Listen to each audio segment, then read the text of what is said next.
그러니까 권위를 갖는 건 중요한데, 부모로서 권위를 갖는 건 매우 중요한 것인데, 그 권위가 온화해야 되는 것이고, 잃어버린 자라는 것은 우리의 자녀를 얘기하는 거예요. 왜 자녀를 잃어버린 자라고 하나? 그 우리 식구 안에서 살고 있는데, 우리 가정 안에서 살고 있는데, 이제 그 내용에 대해서 우리가 오늘 함께 같이 이제 5번째 시간 살펴보도록 하겠습니다. 자, 부모의 사명은 잃어버린 자를 이제 사랑하고 구조하는 것이다라고 했어요. 부모의 사명은 잃어버린 자를 사랑하고 구조를 하는 것이다. 이게 참 표현이 독특하죠. 사랑하는 거는 우리가 안단 말이죠. 뭐 당연히 자녀를 사랑하지 않는 부모가 누가 있겠어요. 그런데 이 사랑과 함께 무엇이라고 합니까?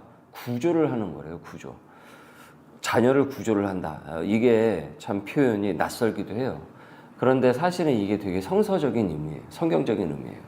자, 오늘 우리가 이 내용을 살펴보게 될 텐데, 자, 양육은 단순히 자녀의 이 잘못된 행동을 다루는 것이 아니고요. 그 마음의 상태를 다루는 것입니다. 네, 이거 약간 흐리죠?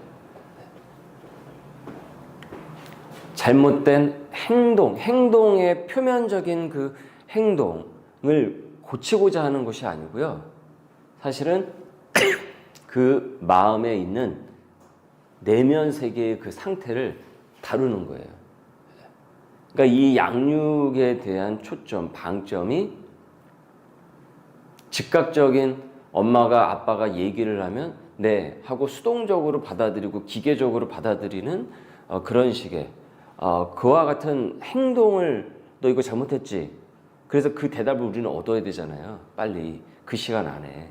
근데 이걸 얻지를 못하면 굉장히 애타하고 속이 부글부글 끓어오르고 이제 화가 나고 그러잖아요. 감정에 이제 휘말리게 되고. 그런데 거기에 방점을 우리가 자꾸 찍는 것이 아니고 그 마음 가운데 있는 내면 세계를 다루는 것이 바로 우리가 주목해야 할 양육의 방식이라는 것이죠. 자, 그래서 이 자녀의 우리가 내면 세계에 깊이 숨어 있는 그 원인을 온전히 우리가 파악을 하지 못하게 되면은 표면적인 승리와 해결만 맛보게 된다라는 거죠. 그래서 이 표면적 승리라는 것이 이런 것이요. 그러니까 작심삼일의 양육법이에요. 사실은 이거는. 근데 우리가 이거를 주요 양육으로 사용을 한다라는 게 사실은 참 양육 방법에 있어서 비극인 것이죠. 왜냐면 그게 빠르거든요. 처음에 볼 때. 그게 즉각적으로 내 눈에 보이니까. 그런데 이거는 자꾸 심각한 상황만 만들 뿐이다라고 하는 거예요, 지금 이게. 그래서 윽박을 지르는 거죠, 애한테. 윽박을 지르고, 그리고 거기로부터 라는 그 대답을 얻기 위한 그 기계식 관계인 거예요, 이게. 그러니까 이게 컴퓨터에서 어떻습니까? 입력을 하고 엔터키 누르고, 입력하고 엔터키 누르고, 입력하고 엔터키 누르고. 그러니까 이게 양육이 그런 게 아닌데, 우리는 이 양육조차도 무엇을 하듯이 하냐면 작업하듯이 하는 거예요. 일하듯이. 예. 일하듯이. 일 빨리빨리 처리하듯이. 예. 그런데 사실은 이와 같은 양육법은 이 자녀의 내면 세계, 그 마음 가운데 있는 그 심장을, 그 마음을 사실은 다루지 못한다라는 아주 치약적인 약점이 있다는 겁니다. 그리고 이거는 시간이 지나가면 지나갈수록 어떻습니까? 약발이 떨어질 수밖에 없어요. 약발을 안 받습니다, 더 이상. 이제 머리 자라고 머리가 커기 시작을 하면은 이렇게 우습게 봅니다. 듣지도 않죠. 그래서 한번 내 자녀의 내면 세계가 어떠한지 한번 뭐 지금 이 시간에는 적지는 않겠지만은 끝나고 나서 한번 적어보세요. 우리 아들의 딸의 내면 세계는 어떨까? 우리 자식의 내면 세계는 얘는 무슨 생각을 할까? 얘는 학교 가면 무슨 생각을 할까? 얘는 방학 때 무엇을 하기를 원할까? 얘는 엄마하고 아빠를 어떻게 생각을 할까? 얘는 하고 싶은 게 뭘까? 얘는 뭘 더 잘할까? 이런 걸 한번 좀 적어보는 시간도 사실 필요해요. 근데 그걸 우리가 안 적어요. 예. 그렇지 않지 않나요? 예. 쭉 한번 적어보세요. 한 페이지에다가, 빈 페이지에다가 한번 적어보시라는 거예요. 그러면요, 희한하게 생각이 쭉 정리가 됩니다. 예. 그리고 양육 방법이 사실은 거기서 많이 나와요. 지혜를 우리가 얻게 돼요. 그리고 부모로서 내가 어떤 부모인지 이것이 나한테 거울이 돼요. 쓸 얘기가 별로 없는 것 같다. 그럼 이건 내가 모르고 있다는 얘기죠. 그래서 저는 좀 이번 시간에 한번 이 시간 끝나고 나서 한번 쭉 적어보세요. 한쪽 페이지 한번 이렇게 우리 자녀에 대해서 한번 적어보십시오. 자녀가 둘인 분은 2장을 적으셔야 되겠죠. 셋이신 분은 3장, 또 우리 넷이 있으니까 4장. 즐거운 시간이죠. 사실은 숙제로 우리가 받아들일 것이 아니고, 우리 자녀를 대하는 방법을 얻고자 하는 건데 4페이지 안에 그 4페이지만 적어도 많은 부분이 해결될 수 있는 그 방향이 잡혀진다고 한다면 그거 무조건 그렇게 뭐가 있습니까? 저도 2페이지 적어야 돼요. 적으려면. 자, 그래서 어쨌든 우리의 지금 이렇게 시간이 5번째 시간을 가고 있는데 계속 사실은 하나의 초점을 사실은 가고 있는 거예요. 자녀의 표면적인 행동에 자꾸 접근을 하지 말고 그 내면 세계에 자꾸 접근을 하라. 이 내면 세계를 우리가 어떻게 접근을 해야 될 것인가. 그걸 사실은 이 시간에 계속 보는 거예요. 근데 표면적인 행동에 자꾸 접근을 하기 시작하면 완벽한 부모가 되려고 무리한 무리수를 자꾸 두는 그런 언밸런스한 방법들이 양육 방식이 계속 새겨날 수밖에 없어요. 그래서 어쨌든 우리 자녀의 내면 세계가 어떠한지 한쪽 페이지에 한번 이렇게 쭉 한번 나열을 하면서 기록을 해보세요. 근데 이거 뭐 이제 우리 교우분들은 이제 적게 적으시겠고, 그리고 이거 이제 유튜브에 올라가서 나중에 이걸 보시는 분들은 뭐 그런가 보지 하고 넘어가지 마세요. 그냥 한번 진짜 적어보세요. 이거 되게 좋아요. 네. 그리고 아주 주요한 거를 자기가 몰랐던 거를 발견할 수 있어요. 이거를 네. 해보세요. 네. 순종하십시오. 네. 네. 아까 물어볼 만한 질문들을 내 아이가 어떻게 생각하는지 바라는 그런 한번 좀 다시 얘기해 주시죠. 네, 그러니까 우리 아이가 하고 싶어 하는 게 도대체 뭔지, 그리고 얘는 중요한 거죠. 영적인 걸 우리 터치를 하는 사람이니까 하나님에 대해서 어떻게 생각하는지, 예수님에 대해서 어떻게 생각을 하는지 그걸 물어보시고, 그리고 엄마 아빠에 대해서도 어떻게 생각하는지 한번 여러분이 생각할 때 우리 자녀가 아빠 엄마에 대해서 어떻게 생각할지도 한번 적어보시라는 거예요. 그리고 나중에 물어보세요. 아이한테 정답이 있으니까, 자녀한테 정답이 있으니까. 나는 이런 부모라고 생각을 하는데 자녀는 나를 그런 부모로 생각하지 않을 수 있잖아요. 난 최선을 다했는데? 근데 애는 엄마. 질문에 대해서 제가 아이에 대해 생각하는 거죠. 네. 네. 그 다음에 나중에 그러니까 우리 자녀에 대해서 관해서 한번 적어보시라고. 네. 그러면서 생각나는 질문들이 있잖아요. 우리 애가 무엇을 하고 싶어 하는지, 그 다음에 우리 아이가 하나님과 예수님에 대해서 어떻게 생각을 하는지, 부모에 대해서 어떻게 생각을 하는지, 이런 질문들이 있잖아요.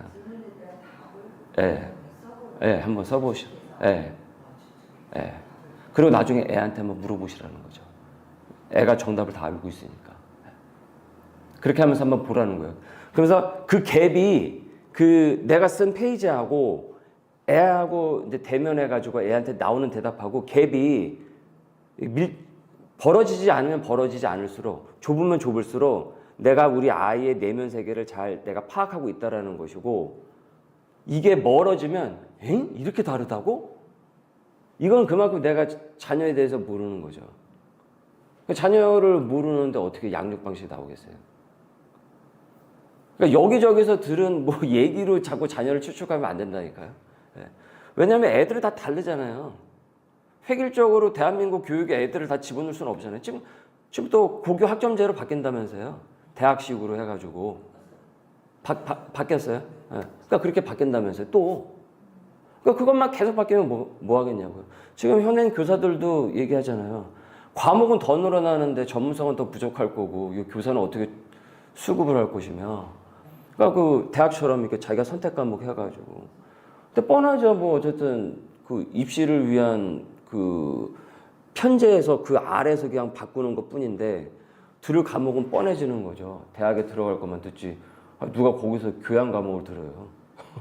시간이 남아 도나요? 그러니까 그거는 뭐 눈에 보이지 뻔한데 뭐 이 시간에 교육 문제까지 얘기할 수는 없고. 그러니까 여하튼 우리의 자녀에 대한 양육과 교육을 대한민국 교육에만 맡길 수는 없잖아요. 그건 가이드인 것 뿐인 거고 도움을 받을 뿐인 거지.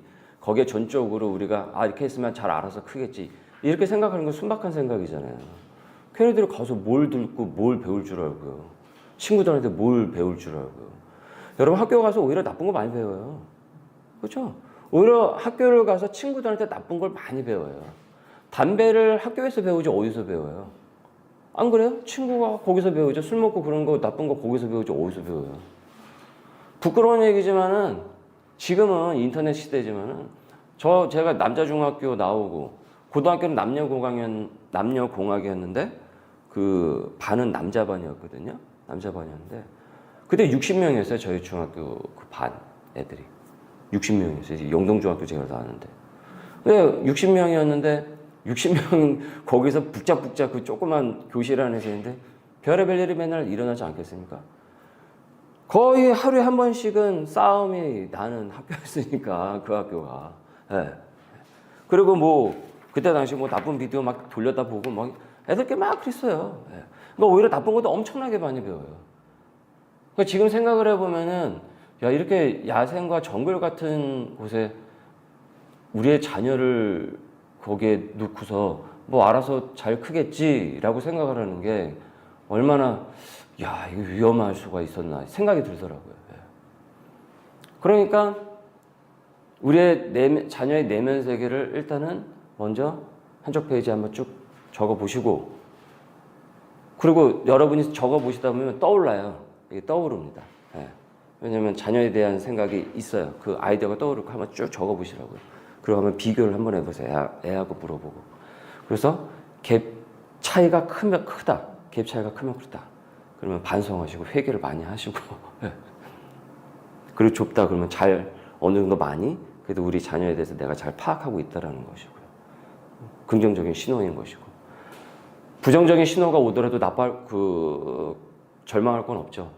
거기서부터 다시 시작해서 좁혀가면 되는 것이니까. 그 지난주에 우리 배우지 않았습니까?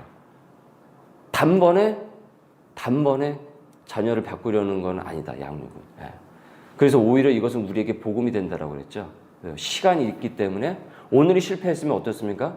내일 또 할 수 있다라는 거죠. 이게 우리에게 주어진 되게 그 귀한 또 기회가 되죠.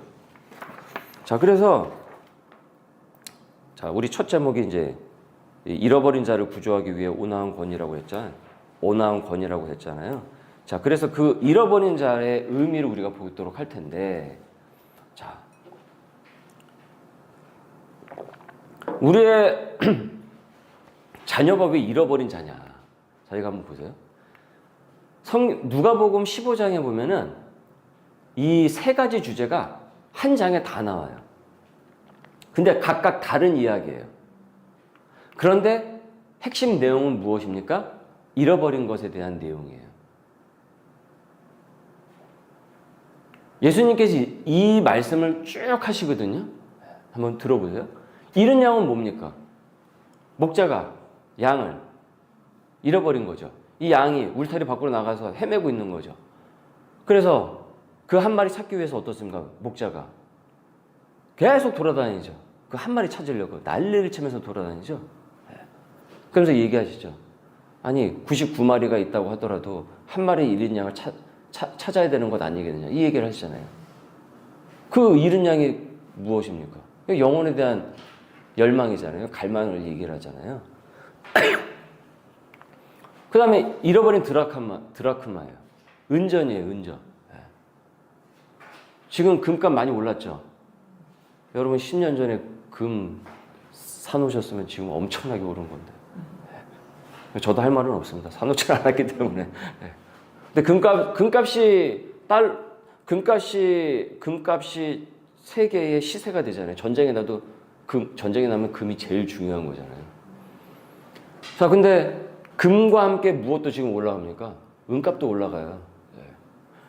예. 이때 당시에 은도 귀했겠죠. 예. 이 드라크마 그거 하나를 잃어버리면 어떻겠습니까? 찾으려고 난리를 친단 말이에요. 어디 갔지? 이게 어디 갔지? 예. 찾는단 말이죠. 지갑 잃어버리면 그 카드하고 잃어버리면 막 찾으려고 하잖아요. 여기 있나 저기 있나 하면서. 그 다음에 이거 마지막 장이죠. 잃어버린 작은 아들.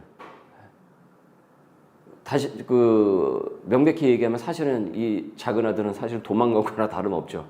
나 아버지 품에서 안 살래 하면서 뛰쳐나가는 거니까. 탕자의 비유. 그죠? 탕자죠. 그런데 어떻습니까? 이 아들을 어때요? 찾으려고 아버지가 애타잖아요, 되게. 도대체 이놈이 밥이나 먹고 살고 있는 건가? 잘 살고 있는 건가? 아버지한테 아버지 재산 좀 띄어서 저 주십시오. 이거 되게 불효거든요, 그때 당시에.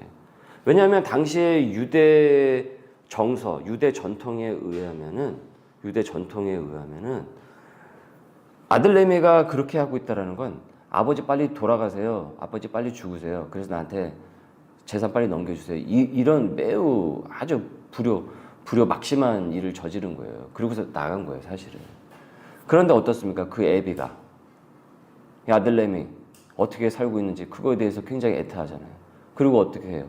들어오니까 완전 거지꼴이 돼가지고 들어오니까 어때요? 그냥 버선발로 나가가지고 자녀를 안아주잖아요. 이게 무엇을 얘기합니까? 잃은 자예요, 잃은 자예.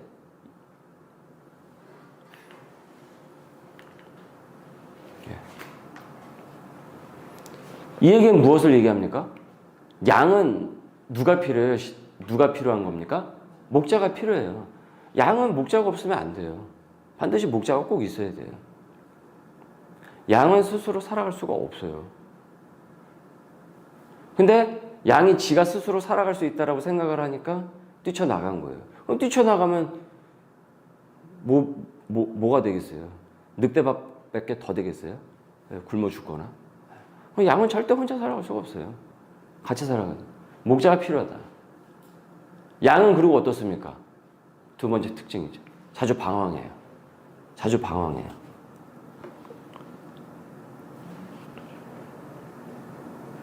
그리고 세 번째, 일단 양이 길을 잃고 헤매기 시작을 하면요, 스스로 자신을 구원을 할 수가 없어요. 그러니까 무슨 얘기입니까? 자력 구원이 안 되는 거예요. 양이 그래요. 양떼목장이나 이런 데 가서 이제 양을 보셨겠죠? 근데 제가 말씀드린 그 호주에서 제가 농장에서 일을 한 적이 있었다고 그랬잖아요. 거기서 양 많이 봤거든요. 야생에서 뛰노는 양을 많이 봤어요. 그래서 양 치는 개 있죠. 그 양 치는 개가 그 주인이 오너가 휙 하잖아요. 휘파람 딱 불면은 기가 막혀요. 조그만 놈이 팍 돌면서 양을 모으는데 와 진짜 너무 멋있어요. 엄청 멋있어요. 그럼 이제 그 같은 교인 그 호주인 교인분이 가족 교회 교인분이 집으로 초청해가지고 좀 재밌는 거 내가 보여주겠다고 신기한 거 보여주겠다고 해가지고 그 농장에 데리고 가가지고 양을 모으는데 기가 막히더라고요. 근데 이제 이전원 사람 신혼 때였으니까 같이 봤어요. 거기서 스티브 아저씨가 해주셔가지고. 근데 얘네들이 종종 한두 마리는 꼭 하여튼 어디 가서 이렇게 막 구석에 박혀 있든지 어디 가서 튀어 있든지 꼭 그래요. 그래서 그 양치기 개가 되게 필요해요. 근데 그 양치기 개도 결국은 목자의 어떻습니까? 목자의 이 지도하에 있는 거잖아요. 그러니까 결국은 양은 목자가 없으면 살아갈 수가 없고 잃어버리기 시작을 하면은 지가 헤매기 시작을 하면 자기 스스로 절대 구원할 수가 없어요. 이게 양의 특징이라는 겁니다. 자, 이 얘기를 왜 하는가? 자, 잃은 아들의 비유를 보세요. 애비가 비통함과 분노로 흥분하지 않고 어떻습니까? 끝까지 희망을 버리지 않죠. 돌아오기를 바라고 있죠. 계속. 그리고 잃은 양 찾으려고 목자가 계속 돌아다니죠.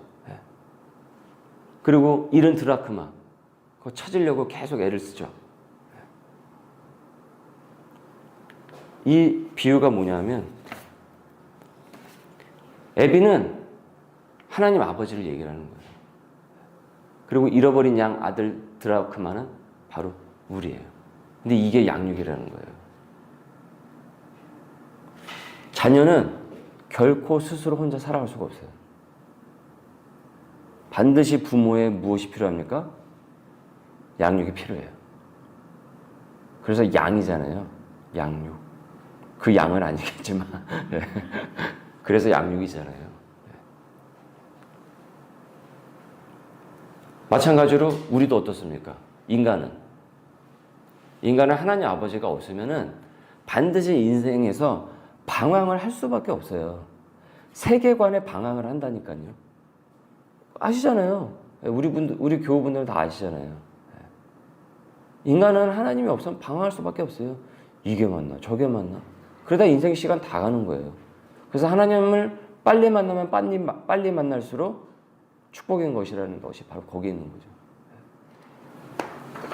경험하게 되는 파괴적인 두 가지 거짓말이 있습니다. 그 두 가지 거짓말이 뭐냐면 첫 번째는 자율성이에요. 그러니까 자녀가 스스로 그 거짓말을 신념으로 삼고서 살고 있다는 거예요. 우리의 자녀들이. 자, 그래서 첫 번째 뭐냐면 먹는 문제, 입는 문제가 항상 우리 자녀들과 부모 가운데 이 씨름이 있죠. 콩을 먹어야 되고 이 아이스크림하고 젤리나 이런 것들은 덜 먹어야 되고 아니면 안 먹으면 더 좋고 콜라나 그죠? 그리고 옷을 입더라도 그런 것도 우리가 필요하잖아요. 이게 입는 것도 이게 애들이 문화의 영향을 너무 많이 받아가지고 K-팝 하는데 한번 보세요.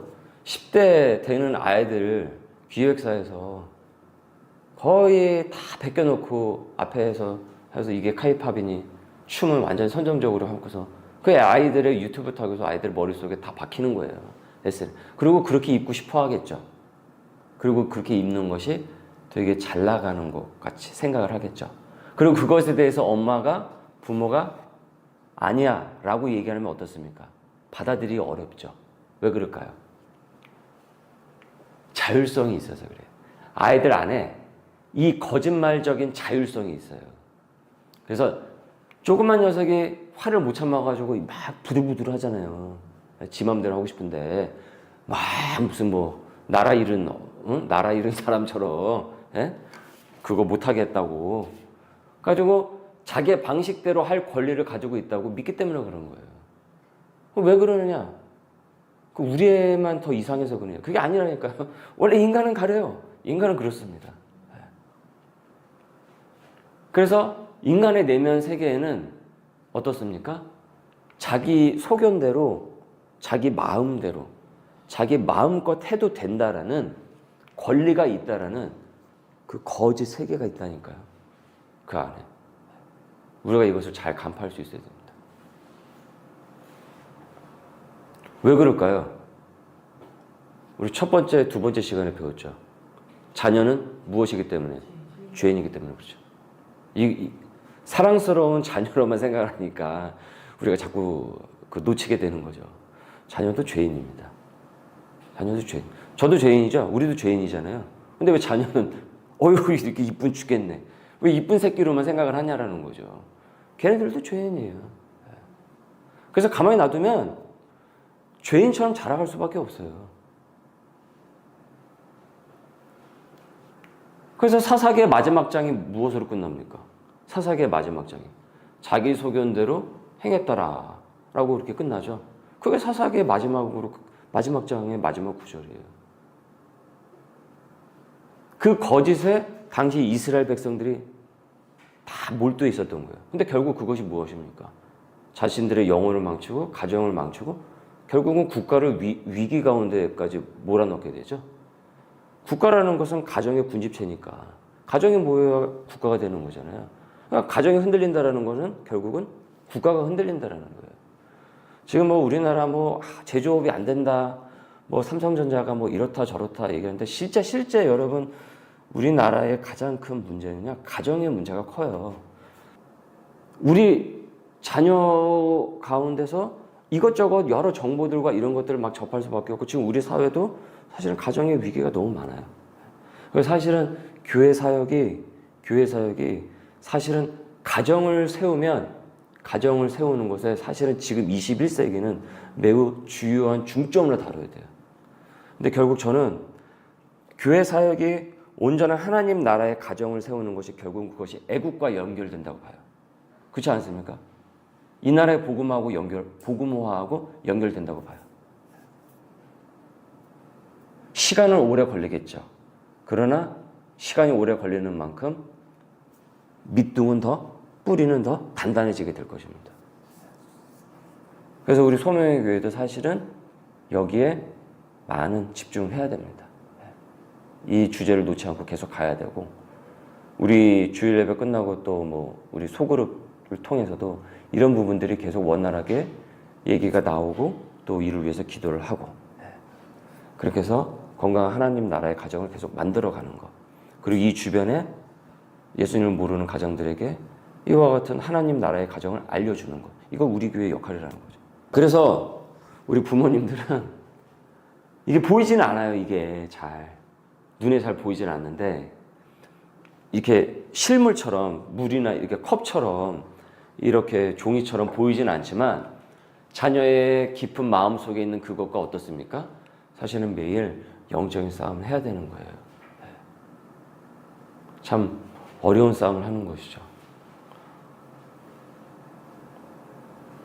그 저도 지금 성민이한테 스마트폰이 없거든요. 핸드폰을. 제가 언제까지 내가 버틸 수 있을까? 일단 6학년까지는 버텨보자 내가. 근데 정말 그 안에 세밀한 그 뭔가가 있어요. 그 영역 싸움이 있어요.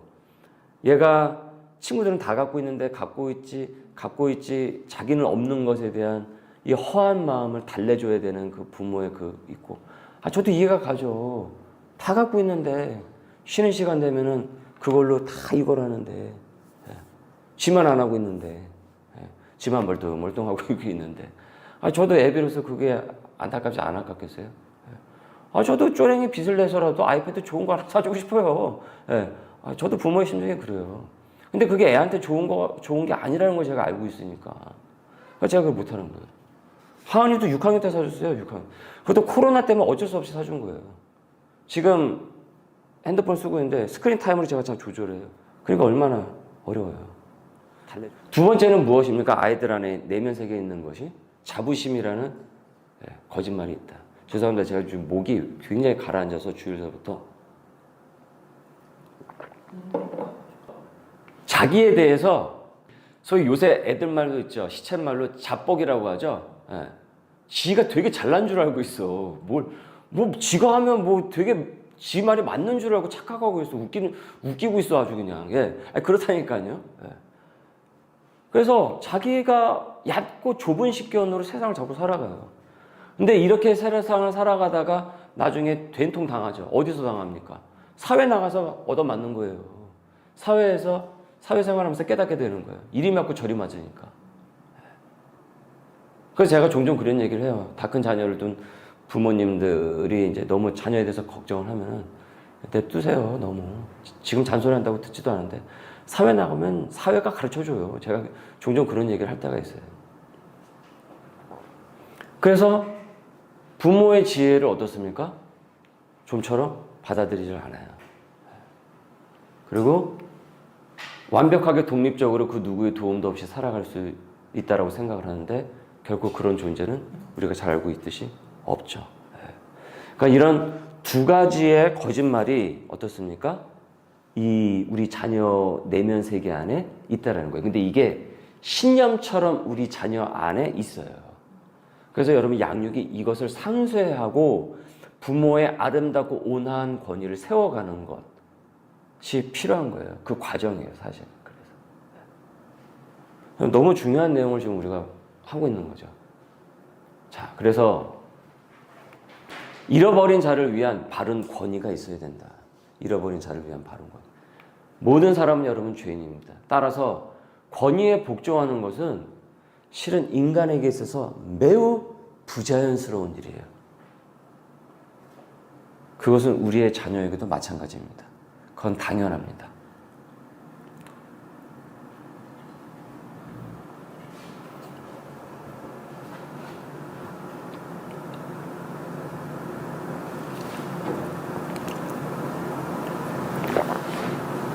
그래서 너무나도 부자연스러운 일이라는 것은 인간의 그 특질 자체가 원래 그래요.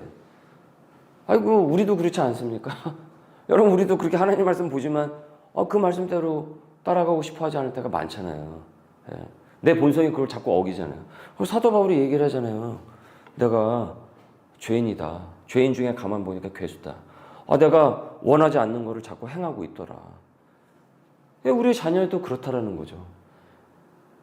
아직 성숙이 되지 않은 아이에게, 자녀에게 어떻게 그 이상의 것을 우리가 사실은 기대할 수가 있겠어요. 그래서 부모의 양육이 필요한 것이죠.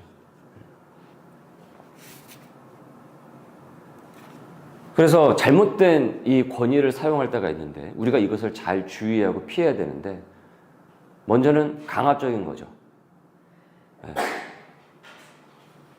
좀 이게 이런 가정은 좀 엄마 아빠 말이 좀 먹힌다, 윽박지르면 얘네들이 좀 겁을 내서 먹힌다라고 생각하면 이 방법을 많이 써요. 근데 그것도 나중에 가면 다 약발이 떨어지고 오히려 아이들이 수동적인 애가 될 가능성이 매우 높습니다. 그리고 이런 것도 문제죠. 사실은 이것도 방임을 하죠.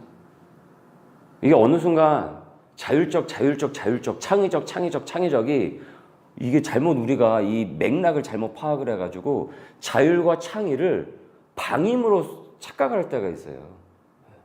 그래서 정작 지도가 필요해야 되는데 지도가 들어가질 않아요. 네가 하고 싶은 대로 해. 세상은 넓어. 도대체 뭘 하고 싶은 대로, 우리 애가 뭘 하고 싶은데요? 뭘 자기가 하고 싶은 대로 하면 어떤데요? 그건 자녀를 죄인으로 올바르게 그 인간의 특질을 모르고 있는 거죠. 그 죄인이라는 그 특성을 파악을 하지 못하니까 그렇게 위험한 얘기를 하는 거죠. 진짜 지가 하고 싶은 대로 하다가 위험하게 가면 어떡하려고요. 그렇지 않습니다. 이렇게 가면 이거 매우 위험한 얘기입니다. 양 딱 풀어줬어요. 그래서 방목이라고 해가지고 그냥 풀어주잖아요. 근데 여러분 방목이 아니에요. 다 울타리가 있어요. 그 뉴질랜드나 그 호주에는 방목을 하잖아요. 거기 보면 엄청 넓어요. 거기서 그래서 소하고 그 양이 막 이렇게 하면서 막 왔다리 갔다 하면서 거기서 다 해요. 근데 울타리는 다 있어요. 그리고 저녁 되면 다 들어와야 돼요. 우리로 다 해야 돼요.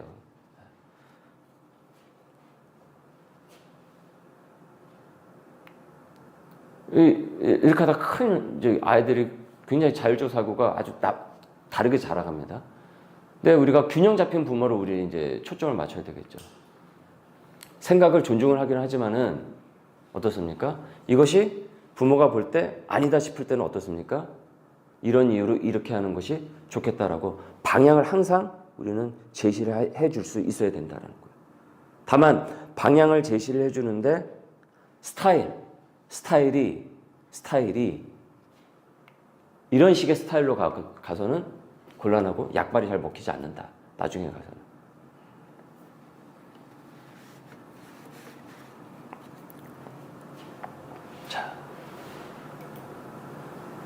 자, 그런데 여러분 우리가 기억을 하시죠? 근데 우리가 이 시간에 여기 슬래시하고 이 시간에 밖에서 경쟁력 있는 사람을 만드는 것이 아니라 여러분 우리는 하나님의 사람을 양육하는 거예요. 밖에서 경쟁력 있는 사람을, 사회에서 경쟁력 있는 사람을 키우기 위해서 지금 우리가 이런 시간을 갖는 게 아니에요. 우리는 그거보다 더 높은 무엇입니까? 하나님의 사람을 만들기 위해서 하나님의 대사로서 그 역할을 하기 위해서 지금 이 시간 우리가 이와 같은 시간을 갖고 있는 거예요. 우리 이것을 놓치시면 안 돼요. 그래서 자기 인생은 자기가 결정한다라는 그 생각이 사실은 자녀를 하나님으로부터 어떻습니까? 더 멀어지게 하는 겁니다.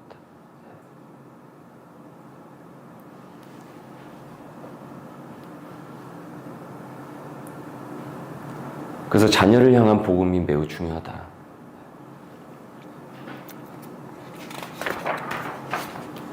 자, 그래서 우리가 일관성 있게 이제 우리의 솔루션은 뭐냐면은 먼저는 무엇입니까?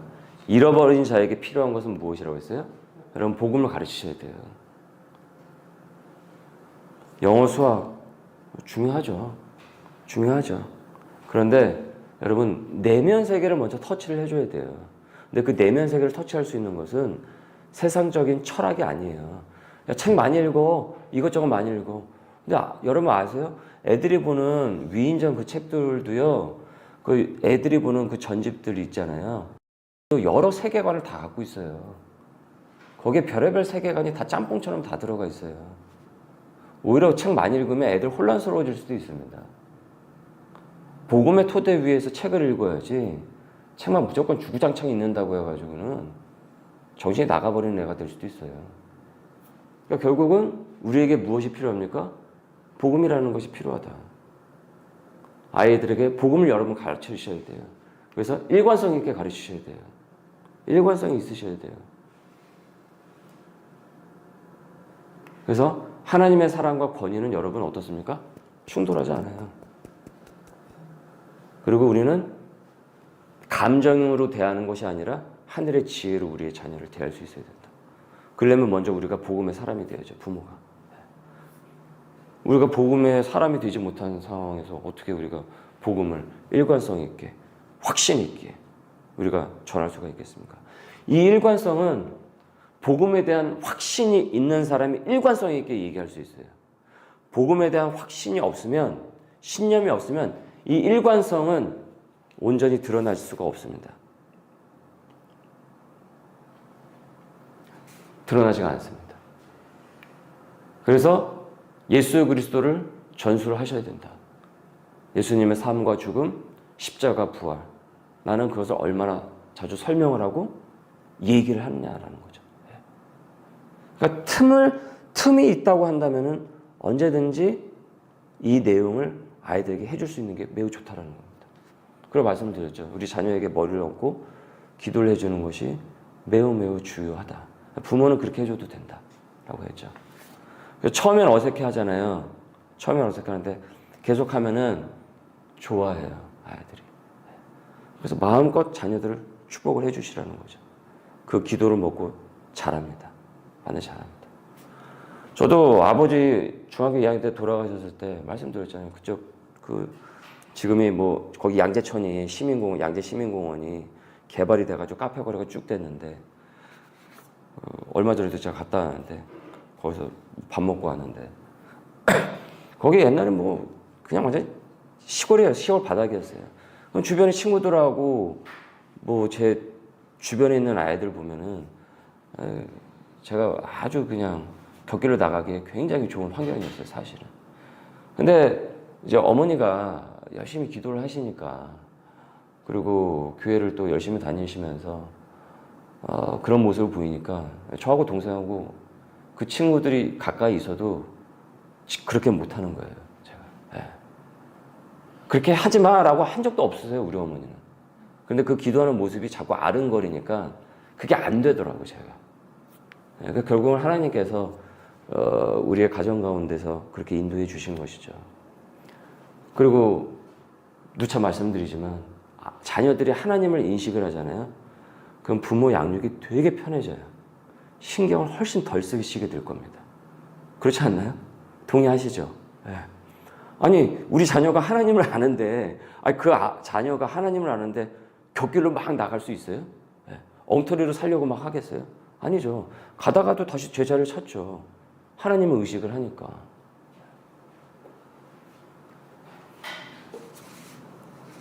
자, 그리고 무엇입니까? 통찰력을 전수해 줄 수 있어야 된다. 애들이 모르잖아요. 그러니까 그 통찰을 찾도록 깨닫고 어떻습니까? 계속 격려를 해줄 수 있으셔야 된다. 의외로 가정에서 격려가 별로 없더라고요. 의외로. 그런데 의외로 자녀들은 부모에게서 격려를 매우 기대를 하더라고요. 엊그저께도 햄버거를 먹고 있는데 하은이가 먹다 말고 아빠는 성민이하고 나하고 누가 더 이뻐? 그 성민이도 바로 있는데. 그러니까 뭐냐면은 이뻐한다는 얘기를 듣고 싶은 거죠. 얘는. 옷을 하나 사도 입어도 잘 어울린다. 근데 저도 사실 반성할 게 많아요. 저도 그렇게 잘 못하고 있어요. 저도 사실은. 그래서 사실 저도 회개하고 반성할 게 많죠. 이뻐한다고 하지만은 내가 정말 많이 격려를 해줬나? 훌륭하다고 했나? 애들한테 인정을 많이 해줬는가? 저도 많이 부족한 앱인 것 같습니다. 저도 사실은 이 시간을 하면서 저도 배워가는 것 같아요. 근데 저희가 이 책을 공부를 하면서 좋았던 게 뭐냐면 폴트립이, 이 저자인 폴트립 목사님이 되게 진솔하게 자기가 고백을 하더라고요. 이 글을 쓰고 있는 나도 너무나도 많은 시행착오를 겪었다고. 너무나도 자녀들에게 본이 되지 못한 행동을 했다고 하더라고요. 그러니까 우리는 완벽한 부모는 아닌 거죠. 그러나 완벽하신 하나님을 믿고 어떻습니까? 완벽하신 하나님에 따라서 그 양육을 우리는 잡아가는 거니까 사실 늦는 것도 없어요. 이제 하면 되는 겁니다. 우리의 가정들은 하나님의 가정을 세워져 나가게 될 것입니다. 자, 그래서 또한 우리가 희망을 갖고 있어야 됩니다. 화내봐야 어떻습니까? 속만 썩어가는 거예요. 화내봐야 속만 썩어간다. 위험이 이 본성을 깨닫도록 끌어안으며 부모는 적이 아니라 보호자, 조력자, 지원자, 안내자임을 알도록 어떻습니까? 희망과 소망을 항상 자녀에게 갖고 있어야 돼요. 이건 매우 중요합니다. 그래서 자녀를 향한 무엇이 있어야 됩니까? 기대가 있어야 돼요. 기대감. 그래야 여러분 양육을 하고자 하는 동기가 꺾이질 않아요. 그리고 이것이 계속 지속적으로 열망이 계속 갈 수가 있어요. 항상 자녀를 향한 기대를 항상 품고 계셔라. 제가 교회를 향해서 기대를 하죠. 성도를 향해서 기대를 하죠. 지금 어떤 모습이라고 할지라도. 근데 여러분 만약에 목회자인 제가 교회를 향한 기대가 없다고 생각을 해보세요. 성도를 향한 기대가 없다고 생각을 해보세요. 그럼 제가 목회를 온전히 성실하게 영위할 수 있을까요? 말씀을 준비하거나 뭐를 할 때 제대로 준비하려고 할까요? 어차피 안 되는데 뭐. 그 생각하지 않겠습니까? 그럼 어때요? 당연히 그렇게 나올 수가 없어요, 행동이. 그렇기 때문에 자녀를 향해서 항상 기대와 소망을 가져야 좋은 동기의 양육이 계속 나올 수가 있어요. 항상. 이것이 식지 않고. 그리고 실망하더라도 꺾이지 않고 다시 일어날 수가 있어요. 이거 매우 중요합니다. 이걸 항상 가지셔야 돼요. 이게 결국은 이기는 양육이 되는 거예요. 결국은 이렇게 자녀의 양육을 하는 부모가 결국은 자녀를 하나님의 사람으로 섬기고 키워갈 수가 있어요. 하나님의 대사로서 그 명을 잘 수행할 수가 있습니다. 그리고 우리가 또 이제 기억해야 될 것은 영을 구조하는 것이다. 즉 철저히 하나님을 의지하는 부모가 어떻습니까? 자녀를 구조하게 됩니다. 여러분도 혼자가 아니십니다. 말씀드렸죠. 우리도 아들, 딸이라고 하나님 앞에서. 그래서 그분만이 이 양육이라는 큰 일을 하실 수 있다라는 맡김과 기대감이 있을 때 우리가 이 양육을 온전히 감당할 수 있다. 자, 그래서 우리의 자녀는 이렇게 성장할 수 있어야 되겠습니다. 아니요 하는 지혜가 있어야 되는 거죠. 무엇에 대한 아니요입니까? 하나님에 대해서가 아니요. X가 아니라 어떻습니까? 자기 자신에 대해서 아니요 라고 말할 수 있어야 되는 거예요. 우리 자녀. 자기 안에서 나쁜 것, 자기 안에서 하나님과 배치가 되는 것, 옳지 않은 것에 대해서 아니요 할 수 있어야 되는 거. 그래서 갈망을 해야 될 것, 그리고 갈망하지 말아야 될 것을 어떻습니까? 위험한 감정과 유혹에 대해서 어떻습니까? 갈망해야 될 것과 갈망하지 말아야 될 것을 분별할 수 있도록. 모든 갈망이 다 좋은 게 아니니까. 그죠?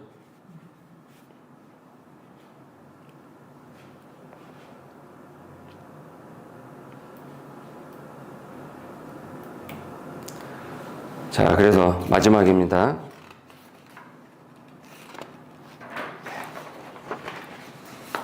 이거는 제가 문장을 그대로 갖고 왔어요.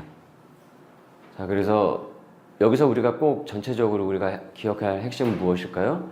예수님께서는 잃어버린 자들을 구원하기 위해 이 땅에 오셨고, 그분이 부모에게 맡기신 사명은 어떻습니까? 잃어버린 자인 우리 자녀를 사랑하고 어떻다고요? 구조하라고 보내신 것이다. 그래서 우리는 어떻습니까? 막 화내거나 좌절하거나 포기하거나 낙담하지 말아야 되는 것이고, 용서의 은혜를 갖고 지혜, 훈계, 구조의 행위로 그래서 우리 자녀에게 계속 다가갈 수 있어야 되겠습니다. 매일 하나님께 부모의 역할을 하나님 내가 잘 감당할 수 있도록 힘을 주시옵소서라고 기도할 수 있어야 돼요. 항상 기도할 수 있으셔야 돼요.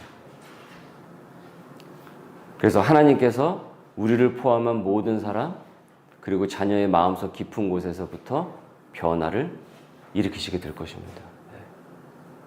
이와 같은 자녀 양육의 방법으로 나아가게 되면은 우리의 자녀도 그 부모의 양육법에 따라서 부모의 그 권위에 온전히 순종하고 따라오면서 하나님의 자녀로서 세워져 나가게 될 것입니다. 이 자녀 양육에 있어서 우리 소명의 식구들도 이 내용을 함께 접하시는 모든 분들 가정 가운데 그 은혜가 깊숙이 뿌리 내리고 하나님의 가정으로서 이제 변해 나가실 수 있기를 바라겠습니다. 기도하겠습니다.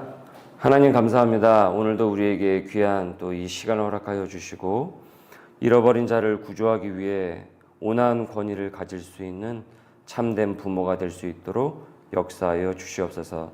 잃은 양을 찾기 위하여 또 집을 나간 자녀를 기다리는 그 애비의 심정을 우리에게 보여주셨듯이 그 하나님의 마음을 본받아서 우리 자녀를 향하여서 그와 같은 기대와 언제나 소망을 품고 주님께서 우리에게 맡겨주신 이 자녀 양육에 대한 하나님의 대사로서의 그 역할을 능히 감당할 수 있도록 우리에게 힘을 더하여 주옵소서. 주님, 우리에겐 지혜가 모자랍니다. 때로는 역량도 너무나도 모자라고 한계에 부딪힐 때도 너무나도 많습니다. 그러나 우리는 하나님이 주시는 힘으로 말미암아 반드시 승리하는 가정으로 나아갈 수 있을 줄 믿습니다. 우리 자녀들 위해 축복하여 주시고 예수 그리스도의 사람으로 더욱더 변모해 나갈 수 있도록 은혜를 더하여 주옵소서. 감사하며 예수님의 이름으로 기도드립니다. 아멘.